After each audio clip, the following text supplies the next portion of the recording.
Hey guys, Papa Pete back again today, and I have another pickup video. I got some fantastic additions for my Intellivision collection. Not only homebrews from a couple different places, but I've also got an absolutely fantastic addition to the 125 that I got from the Intellivision collector himself, Mr. Luke Boudreau. Man, I can't wait to share these games with you. It truly is one game that I never dreamed in a million years that I'd have.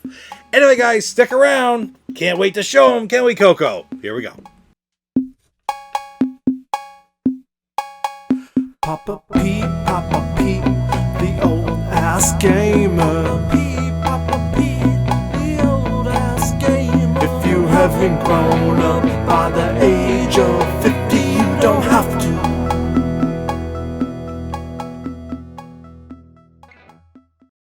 Coco wants to remind you to check out IntellivisionCollector.com for all your Intellivision collecting needs. Whether it's accessories, homebrews, or games from the original 125, check out IntellivisionCollector.com.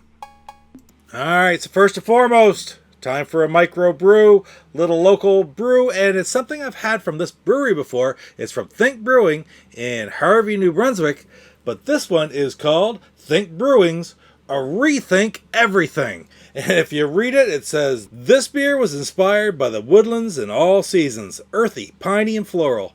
The forest is where many of us go when we need inspiration, when we need to consider our options, or when it's time to simply rethink everything. So let's check this one out. It's a double IPA beer, and it's 8%. So let's check it out. It's got a great aroma. I can smell it just from here as I start to pour. Fairly light in color. Got my Think Brewing glass. Really happy to have that one. Oh, look at that nice head on that beer. Beautiful color. What do you think? You want some? You smell that, Coco? Oh, wow. Earthy and floral. I like it. It's got a little bitterness to it. It tastes like a strong double IPA. Wow, really fantastic. Anyway, if you ever get a chance to try it, Think Brewing. Sometimes you just gotta rethink everything. Alright, you ready to check out the game? Oh, you're sitting right up. Want to see these games, don't you, Coco? I don't blame you. It's amazing games to see here. First of all, I did the recent episode of Inty Homebrew Spotlight. I told you that Dr. Port sent me a copy of his game Clax. Right here. So if you're interested about finding out about this game that he sent me, check out that Inty Homebrew Spotlight. But overall, just incredible to have this one in my collection. What I didn't mention at the time was he also sent me a copy of Cosmic Avenger, one of his other ports, one of his older ports for the Intellivision. I didn't have this one. It's a scramble-like game, sort of like Super Cobra. Cosmic Avenger, of course, was available on the Coleco back in the day, hence it's in the Coleco style box. And just really happy to have Cosmic Adventure finally in my collection. Clax is wonderful, don't get me wrong, but Cosmic Adventure on top of it, thank you so much, Dr. Ports. It's absolutely awesome to get those two. I've got all 5 Dr. Ports titles in my collection now, so man, don't forget, check out Intellivision Collector if you want to get your own copy of Clax in the very near future. Next up, I got a couple games from William Muller at Electronite, and so many of those classic games I really would love to try to get the entire collection, the entire Electronite library. It's a challenge, let me tell you that, because a lot of them are really scarce and hard to come by. But William had some of these ones still in stock, so I took the chance while I had the opportunity. And the first one I'm going to show you is a copy of Hover Bubber. And when have you ever seen a game where the object of the game is to mow the lawn? I don't know. It's really strange premise for this game, but that's the wonderful thing about these homebrew compilations. Jeff Minter's Hover Bubber. Whatever you can come up with in your imagination to create as the premise of a game, you can do so. Everything doesn't always have to be regurgitation or recreation of an arcade port of a game that's already been done. Sometimes brand new, fresh ideas are really the way to go. And luckily and thankfully, the homebrew community for the Intellivision is a great combination of both. Things like the Dr. Porch titles, I love them because they are fantastic recreations of famous games from back in the day. But then you have something different like this, Hover Bubber, And man, it's original, it's new, and I can't wait to try it out. So it's been around for quite a while now. I just never had a copy, and now I finally do. What number is it? It's number 182 from Electronite, so there aren't that many of them around, really. Now next up, what was I just saying about recreations of arcade titles? Well, this game was inspired by Donkey Kong or Jumpman or many other things and was available in the arcade and on other systems back in the day. And from Electronite, it is Miner 2049er starring Bounty Bob. I thought this game was long out of print. I was very surprised when William told me that he had a copy there that I could pick up. So very, very happy to pick this one up. This is number 187. Again, it's still in the shrink wrap. When I want to play it, I'm going to pop it open. This sort of gets back to something I've talked about in the past, about the trend that we're seeing a little bit right now with unencrypted ROMs being available for purchase in the Intellivision Homebrew community.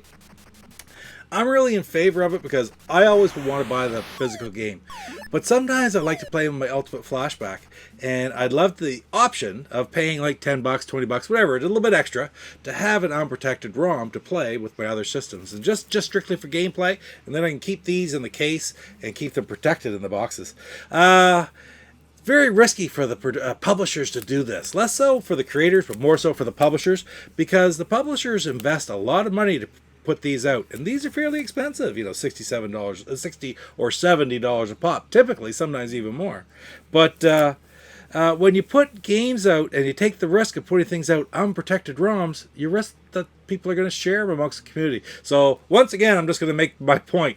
If you do happen to get lucky enough to get unprotected ROMs for different games that you can play, don't share them. It's up to the publishers and to the game creators to distribute them and get their cut. Because if they aren't getting something back out of these games, they're just not going to make any more. So why? You're just hurting yourself by sharing them. Anyway, that's just my little rant right now. So let's go on to the very last pickup for this video. And it is a fantastic item for the 125. Oh, Coco, I know you're a little restless there. And I got it from Luke Boudreau. And it's the final and magic game that I need. It is Fathom. And to tell you the truth, this one here is shrink wrapped. So happy to add that. Thank you so much, Luke. My God, it's just phenomenal. I really didn't know that I'd ever get this game, let alone shrink wrapped. The game itself is a little bit strange. Of course, it was available for the Atari 2600 and for the Intellivision, where you're trying to rescue free Neptune's daughter from and find the missing pieces of the Trident. It's not a super highly rated game, but I can't wait to play it anyway, and I do have it on my Ultimate Flashback. Can't wait to play it, take a good look at it, review it sometime for the 125, probably sooner than later. And man, but the thing is it's sort of the magic game that everybody needs to complete their Magic collection. I get it confused and often say 17. Thank you, Coco. Come on out. But it's actually 14 different games for a Magic for the Intellivision. Anyway, thank you again so much, Luke. Phenomenal edition. What is it like? I've got, I think, 116 different ones. This one, I actually got one in a prior video. I got a couple of them after I got this one, so the number's a little bit low on this one. But overall, man, just phenomenal. Fathom by Magic. Well, Coco, I got the whole way through the video. You got a little restless, had to get out my lap. Just mention the jaw droppers. It was jaw dropping pickups this time, right? I had to wear my DJC Game Studios shirt because those were some jaw dropper pickups for my Intellivision collection right there. Don't you think, Coco? Anyway, guys, thanks so much for spending a little bit of time with me today. Don't forget to like, comment, subscribe, and we'll see you next time when I get some more pickups. Because, I will be getting some more pickups. You take care. Pete, Papa Pete, the old ass gamer. Pete, Papa Pete, the old ass gamer. If you haven't grown up by the age of 50, I'm RT85. You're watching Papa Pete, the old guy gamer. My voice is kind of out. We're at Too Many Games. Make sure you subscribe and hit that like button. What the hell?